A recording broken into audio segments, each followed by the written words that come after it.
Hello दोस्तों, हमारी आज की कहानी है सम्मानजनक रोटी। सुजाता के हाथ झटपट सूखे हुए कपड़ों के ढेर को तय करने में लगे थे। अचानक उसने अपना सारा गुस्सा कपड़ों पर निकाला।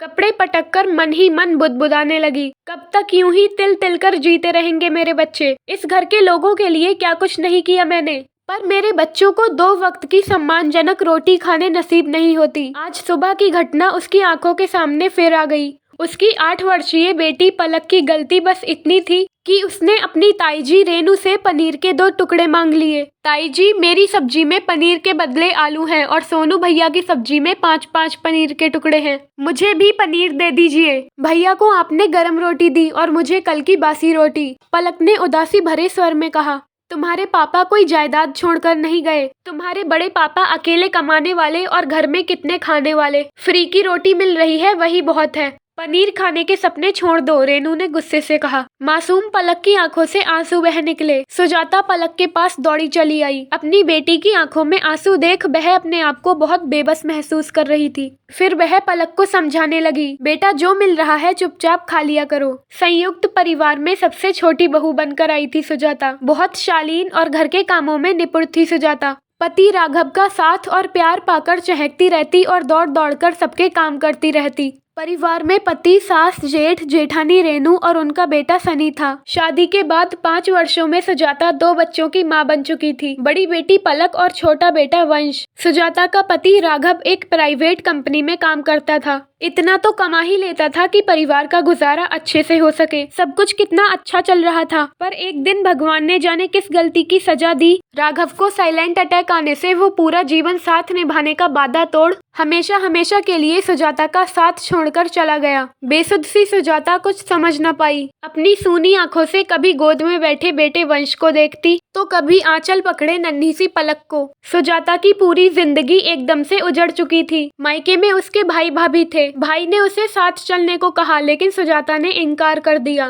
क्योंकि वहाँ भी उसे भाई भाभी पर आश्रित होना पड़ता। भाभी का स्वभाव भी कोई खास अच्छा नहीं था। यहाँ तो कम से कम अपना कहने को घर तो है। बच्चे काफी छोटे थे, इसलिए बाहर जाकर नौकरी ढूंढने का भी नहीं सोच पा रही थी। इसी बीच ससुराल में उसका सबसे बड़ा सहारा उसकी सासू माँ भी चल बसी। माता पिता समान जेठ जेठानी उसके बच्चों को संभाल लेंगे। ऐसा सोचकर सुजाता ने इसी घर में जीवन गुजारने का दृढ़ निश्चय कर लिया। लेकिन जेठानी रेनू ने तो घर की सभी जिम्मेदारियों को एक एक करके सुजाता के कंधे पर डालकर सब कामों से मुक्ति पाली। जो एक घर में काम वाली थी उसे भी हटा दिया गया। इतनी मेहनत के बदले सुजाता और उसके बच्चों को 2 वक्त की रोटी और साधारण स्कूल में एडमिशन मिला था। सुजाता ने एक बार नौकरी तलाशने की बात कही तो जेठ जी ने गुस्से से कहा, लोग क्या कहेंगे? लोक लाज का कुछ तो ख्याल रखो। लोगों के सामने उनको महान जो बनना था कि देखो भाई के जाने के बाद भी हम उसके परिवार का कितना ध्यान रखते हैं। दिन भर कोलू के बैल की तरह लगी रहती सुजाता, लेकिन फिर भी रूखा सूखा खाने को मिलता। पलक भी नए स्कूल बैग, कपड़ों, जूतों की मांग करती, लेकिन हर बार सुजाता बहला फुसलाकर उसे मना कर देती। एक बार सुजाता की पड़ोसन शुक्ला भाभी ने उससे कहा, सुजाता तुम तो बहुत अच्छे अचार पापड़ बनाती हो, तो क्यों ना इसे ही अपना व्यवसाय बना लो। तुम घर पर रहते हुए भी यह काम कर सकती हो। शाम में सुजाता ने दबी जुबान में रेनू के सामने यह बात रखी, तुम अचार पापड़ बनाओगी तो घर के सारे काम कौन करेगा?